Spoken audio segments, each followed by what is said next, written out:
नमस्कार, आदाब, सलाम साथियों, क्या हाल-चाल है? उम्मीद है कि आप सभी स्वस्थ, मस्त और ज़बरदस्त होंगे। उम्मीद के साथ-साथ दुआ और प्रार्थना भी आप सभी के लिए साथियों। साथियों, आज 30 मार्च 2026 की तारीख है। आज का करंट अफेयर और उसका स्टैटिक जीके इस वीडियो में हम लोग जल्दी से पढ़ा जाएगा। उससे पहले 29 मार्च के करंट अफेयर का क्विक रिवीजन हम कर लेते हैं। तो पहला प्रश्न था 29 तारीख में, खेलो इंडिया ट्राइबल गेम्स 2026 का आयोजन हाल ही में कहाँ किया गया? तो छत्तीसगढ़ के 3 शहरों में खेलो इंडिया ट्राइबल यानी जनजाति गेम पहली बार आयोजित हो रहा है साथियों। दूसरा प्रश्न, अंतरराष्ट्रीय रंगमंच दिवस हाल ही में कब मनाया गया? 27 मार्च को इंटरनेशनल थिएटर डे हर साल मनाया जाता है। तीसरा प्रश्न, भारतीय नौसेना द्वारा स्ट्रेट ऑफ हार्मुज के रास्ते भारत आने वाले जहाजों की सुरक्षा के लिए कौन सा ऑपरेशन शुरू किया गया? ऑपरेशन ऊर्जा सुरक्षा। ऑपरेशन ऊर्जा सुरक्षा। अगला, विश्व व्यापार संगठन का 14वां मंत्रिस्तरीय स्तरीय सम्मेलन कहाँ शुरू हुआ? उत्तर हो जाएगा कैमरून में। कैमरून देश में डब्ल्यूटीओ का मंत्रिस्तरीय स्तरीय सम्मेलन। अग्निकुल कॉस्मॉस ने अपनी तरह के पहला पूर्णतः 3D प्रिंटेड बूस्टर इंजन इग्नॉट का सफल परीक्षण कहाँ किया? तो चेन्नई में अग्निकुल कॉस्मॉस इग्नाट और यह पहला पूर्णतः 3D प्रिंटेड बूस्टर इंजन है। अगला प्रश्न, हाल ही में आरसीबी को किस कंसोर्टियम ने खरीदा है? तो आदित्य बिरला ग्रुप ने। आदित्य बिरला ग्रुप। सातवां प्रश्न, वायु बाण परियोजना हाल ही में किसने शुरू किया है? उत्तर हो जाएगा भारतीय वायुसेना ने वायु बाण परियोजना शुरू किया। आठवां प्रश्न, प्रमाण सर्टिफिकेट प्राप्त करने वाला भारत का पहला राज्य कौन बना? तो आंध्र प्रदेश। प्रमाण सर्टिफिकेट प्राप्त करता पहला भारतीय राज्य आंध्र प्रदेश बन गया। नौवां प्रश्न, लद्दाख के लेह जिले में शुरू की गई सिंधु नदी ग्रीन कॉरिडोर परियोजना का मुख्य उद्देश्य क्या है? तो नदी के किनारे ग्रीनरी को बढ़ावा देना, हरित क्षेत्र को बढ़ावा देना, हरित क्षेत्र बनाना। 10वां और अंतिम प्रश्न कल पूछा गया था, हाल ही में किसे बीबीसी के नए महानिदेशक के रूप में नियुक्त किया गया? उत्तर हो जाएगा मैट ब्रेटिन। मैट ब्रेटिन ने टिम डेवी का स्थान लिया, बीबीसी के महानिदेशक बने। ये था साथियों 29 मार्च 2026 के करंट अफेयर का रिवीजन। अब पढ़ते हैं आज का 30 मार्च का करंट अफेयर। पहला प्रश्न और मोस्ट इंपॉर्टेंट आज का हमारा पहला प्रश्न साथियों, एबेल पुरस्कार, ये गणित के क्षेत्र का नोबेल पुरस्कार है। एबेल पुरस्कार 2026 अभी हाल ही में प्रदान किया गया है। उत्तर हो जाएगा गेल्ड फाल्टिंग्स को। गेल्ड फाल्टिंग्स को एबेल पुरस्कार 2026 प्रदान किया गया। सामने इनकी तस्वीर है। The Abel prize. Abel prize Gerd Faltings को गणित के क्षेत्र में असाधारण योगदान देने के लिए यह पुरस्कार प्रदान किया जाता है। 2026 में एबेल पुरस्कार गेल्ड फाल्टिंग्स को प्रदान किया गया। यह जर्मनी के साथियों ध्यान रखिएगा, जर्मनी जिसकी राजधानी बर्लिन है और बर्लिन स्प्री नदी किनारे यूरोप का देश है। इस पुरस्कार को पाने वाले पहले जर्मन शोधकर्ता हो गए। एबेल पुरस्कार को गणित का नोबेल पुरस्कार भी कहा जाता है। 2024 में यह पुरस्कार मासाकी काशिवारा को दिया गया था, जापान के। जापानी नाम है इनका मासाकी काशिवारा। इनको लास्ट टाइम एबेल पुरस्कार प्रदान किया गया था। ये साथियों 2025 का होगा एबेल पुरस्कार और 2024 का मासाकी काशिवारा को प्रदान किया गया। इस पुरस्कार की शुरुआत स्थापना होती है 2002 में और पहली बार 2003 में दिया जाता है जिन पियरे को, जो फ्रांस से थे। एबेल पुरस्कार पहली बार कब दिया गया? 2003 में फ्रांस के जिन पियरे को। शुरुआत कब होती है? 2002 में। गणित का नोबेल पुरस्कार एबेल पुरस्कार कहा जाता है। दूसरा प्रश्न, आईआईईडी के अनुसार खाद्य सुरक्षा सूचकांक में शीर्ष स्थान पर कौन है? उत्तर हो जाएगा आइसलैंड। अपने देश में खाद्य सुरक्षा सुनिश्चित कराने के लिए, अपने देश में भूखमरी को खत्म करने के लिए आइसलैंड खाद्य सुरक्षा सूचकांक में शीर्ष स्थान पर है। आईआईईडी की रिपोर्ट के अनुसार देखिएगा, खाद्य सुरक्षा इंडेक्स है इसमें भारत जो है वैश्विक जो स्कोर है 6.74, उसके सापेक्ष 5.31 स्कोर पर है। इसमें रैंकिंग नहीं है साथियों, स्कोर आपको ध्यान रखना है। भारत हमारा 5.31 के स्कोर पर है और सबसे अच्छा स्कोर आइसलैंड देश का है। आइसलैंड। अंतिम पायदान पर कौन है? इसमें सबसे खराब किसका है? तो अफगानिस्तान का है। किस संगठन द्वारा रामनाथ गोयनका पत्रकारिता उत्कृष्टता पुरस्कार प्रदान किया जाता है? पत्रकारिता के क्षेत्र का एक पुरस्कार है रामनाथ गोयनका पत्रकारिता उत्कृष्टता पुरस्कार। ये साथियों रामनाथ गोयनका फाउंडेशन के द्वारा प्रदान किया जाता है। सिंपल सा प्रश्न है, जिस नाम से है उसी नाम के फाउंडेशन के द्वारा प्रदान किया जाता है। खास बात क्या है? महत्वपूर्ण बात ये है साथियों कि इसका आयोजन रामनाथ गोयनका मेमोरियल फाउंडेशन के द्वारा होता है। नई दिल्ली में इसका आयोजन होता है। शुरुआत इसकी 2006 में हुई। इसके तहत 1 लाख रुपए पुरस्कार राशि दी जाती है। इकाई, दहाई, सैकड़ा, हजार, 10,000, लाख, 1 लाख रुपए इसमें पुरस्कार राशि दी जाती है। रामनाथ गोयनका पुरस्कार किसको प्रदान किया गया? प्रश्न मन में बन सकता है, तो ध्यान रखिएगा 19 श्रेणियों में दिया जाता है यह, और 24 पत्रकारों को दिया गया। तो एक-एक नाम महत्वपूर्ण हमारे लिए नहीं है, ये कोटेशन बना करके हमसे कथन बना करके हमसे परीक्षा में रह सकता है कि इस वर्ष कुल 22 पत्रकारों को प्रदान किया गया, तो गलत हो जाएगा। इस वर्ष 24 पत्रकारों को 19 श्रेणी में उपराष्ट्रपति सीपी राधाकृष्णन ने रामनाथ गोयनका पुरस्कार प्रदान किया नई दिल्ली से। अगला प्रश्न देखिएगा, अर्थ आवर 2026 हाल ही में कब मनाया गया? अर्थ आवर साथियों एक पर्यावरणीय इनिशिएटिव है, WWF के द्वारा मनाया जाता है। अर्थ आवर 2026 में मनाया गया 28 मार्च को। 28 मार्च को इस वर्ष 2026 में अर्थ आवर डे मनाया गया। क्या है साथियों, देखिएगा, वर्ष में एक दिन 1 घंटा बिजली इलेक्ट्रिसिटी को बंद रखना है, इसी के लिए यह एक अभियान है। यह एक वैश्विक पर्यावरणीय अभियान है। इसे world wild fund for nature यानी कि WWF द्वारा आयोजित किया जाता है। इस दिन 1 घंटे गैर जरूरी लाइटें बंद की जाती हैं। हर साल यह मार्च महीने के आखिरी शनिवार को मनाया जाता है, ध्यान रखिएगा। पहली बार 2007 को यह मनाया जाता है। क्या होगा, वर्ष भर आप बिजली यूज करते हैं, बहुत सारे ऐसे देश शहर हैं जहाँ इतना ज्यादा एनर्जी प्रोडक्शन होता है इलेक्ट्रिसिटी का कि 24 आवर्स बिजली मिलता है उनको। तो एक साल में किसी एक दिन 1 घंटा बिजली बंद करिए, जरूरी अगर नहीं है तो गैर जरूरी चीजों के लिए बंद करिए 1 घंटा। वो दिन कौन सा होगा, तो उस दिन को चुना जाता है, उसी दिन को बोला जाता है अर्थ आवर। तो वो कौन सा डे होता है, तो WWF हर साल मार्च महीने के अंतिम शनिवार को उस डेट को चुनता है। तो इस वर्ष साथियों मार्च महीने का आखिरी शनिवार जो है 28 मार्च को पड़ा, तो 28 मार्च 2026 अर्थ आवर डे मनाया गया, ध्यान रखिएगा। इसी अर्थ आवर का एक भाई है अर्थ ओवरशूट डे, कंफ्यूज कर देगा नए अभ्यर्थियों को। अर्थ ओवरशूट डे अभी 2026 का डिक्लेयर नहीं हुआ है, 2025 में ये मनाया गया 24 जुलाई को।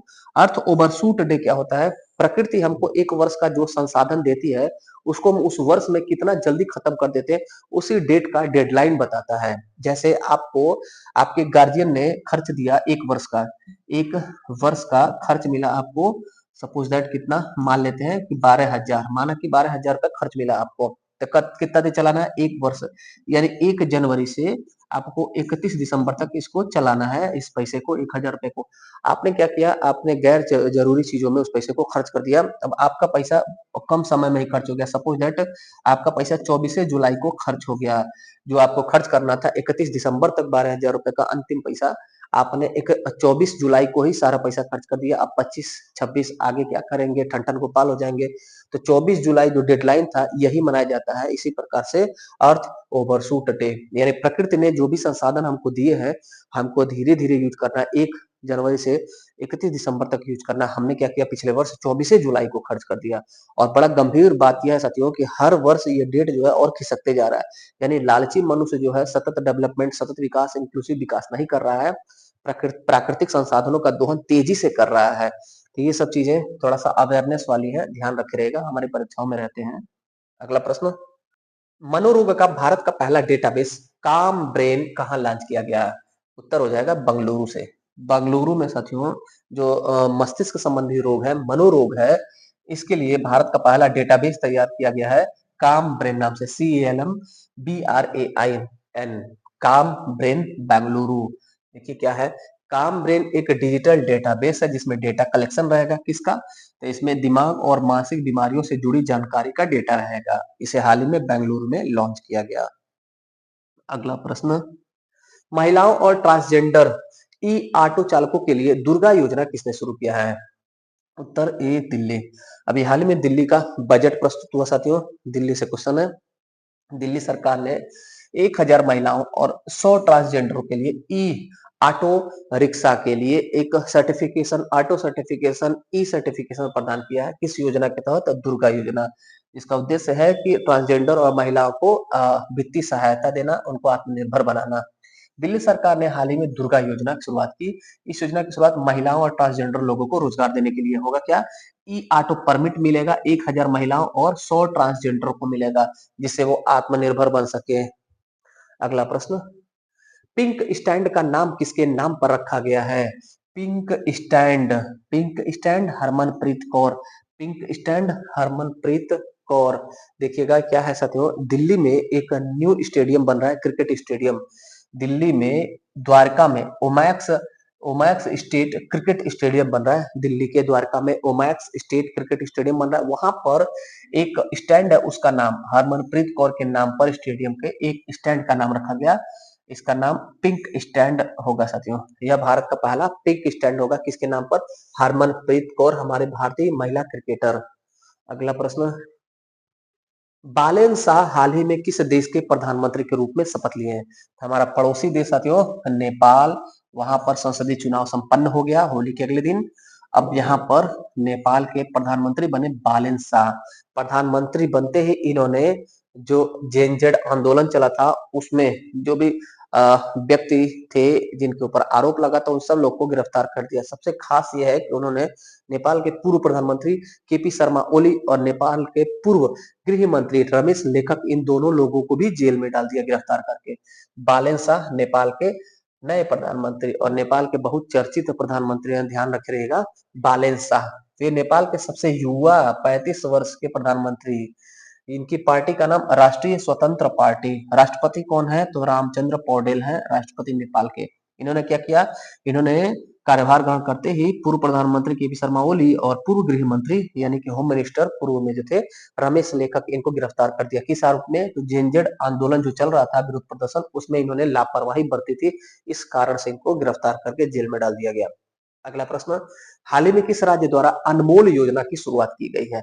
अनमोल नाम से अनमोल योजना है, इसको भी शुरू किया है दिल्ली सरकार ने। दिल्ली ने दिल्ली सरकार के बजट में अनमोल योजना शुरू किया। अनमोल बच्चों के लिए है, अनमोल बच्चे याद रखिएगा। दिल्ली सरकार ने बजट 2026-27 में नवजात शिशुओं के लिए अनमोल योजना की घोषणा की। दो बात खास इसके लिए, अनमोल का फुल फॉर्म क्या है? Advance new born monitoring and optimal life care, Anmol का फुल फॉर्म है। यह साथियों जो नए बच्चे जन्म लेते हैं, न्यूबॉर्न जन्मजात बच्चों को निजी और सरकारी अस्पताल में निःशुल्क 56 प्रकार के आनुवंशिक डायग्नोस करने के लिए मात्र एक बूंद खून से, जन्मजात बच्चा है तो उसका एक बूंद खून भी महत्वपूर्ण है। एक बूंद खून मात्र रहेगा और 56 प्रकार के हेरिडिटी वाले जो रोग होते हैं, जेनेटिक रोग होते हैं, आनुवंशिक रोग होते हैं, 56 प्रकार के रोगों का जांच निःशुल्क होगा। इसमें सरकारी में, प्राइवेट में? दोनों में, निजी और प्राइवेट दोनों में ऐसा किया है दिल्ली सरकार ने। अगला देखिएगा और अंतिम प्रश्न है, वाणिज्य और उद्योग मंत्रालय ने किसके सहयोग से स्टार्टअप सहायक प्लेटफॉर्म लॉन्च किया है? वाणिज्य और उद्योग मंत्रालय, जिसके मंत्री हैं पीयूष गोयल साहब। उन्होंने रोजर पे के साथ एक स्टार्टअप असिस्टेंट की शुरुआत की है, सहायक की शुरुआत की है। देखिएगा रोजर पे साथियों, ये RAZORPAY, राजर पे, और वाणिज्य मंत्रालय जिसके मंत्री हैं पीयूष गोयल, इन दोनों लोगों में एक सहयोग समझौता MOU हस्ताक्षर हुआ है। इसमें होगा क्या?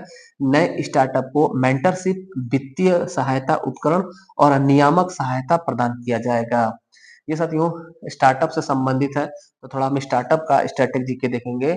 स्टार्टअप को बढ़ावा देने के लिए, आत्मनिर्भर बनाने के लिए, युवाओं को नया रोजगार शुरू करने के लिए कि वो हिचकिचाए नहीं, इस चीज को मोटिवेट करने के लिए युवाओं को कि आप बिजनेस में आइए, एंटरप्रेन्योर बनिए, एक योजना शुरू होती है 16 जनवरी 2016 को। स्टार्टअप योजना 16 जनवरी 2016 इंपॉर्टेंट है, दोनों योजना ध्यान रखिएगा। ऐसे ही 5 अप्रैल 2016 को महिलाओं और अनुसूचित जाति जनजाति के जो लोग हैं उनके लिए स्टैंड अप योजना की शुरुआत की जाती है। स्टैंड अप योजना ये भी साथियों आत्मनिर्भर बनाने के लिए, एंटरप्रेन्योर बनाने के लिए, स्टार्टअप के लिए ही शुरू होता है। स्टैंड अप भी स्टार्टअप के लिए, बस महिला और अनुसूचित जाति के लिए 5 अप्रैल 2016 को, और स्टार्टअप योजना सभी के लिए ये 16 जनवरी 2016 को। दोनों का डेट महत्वपूर्ण है, ध्यान रखिएगा। तो ये था साथियों आज का 10 महत्वपूर्ण करंट अफेयर। कैसा लगा क्लास? फीडबैक जरूर दीजिएगा। कोई भी डाउट होगा तो कमेंट करिएगा। मिलते हैं फिर अगले क्लास में, तब तक के लिए धन्यवाद। जय हिंद।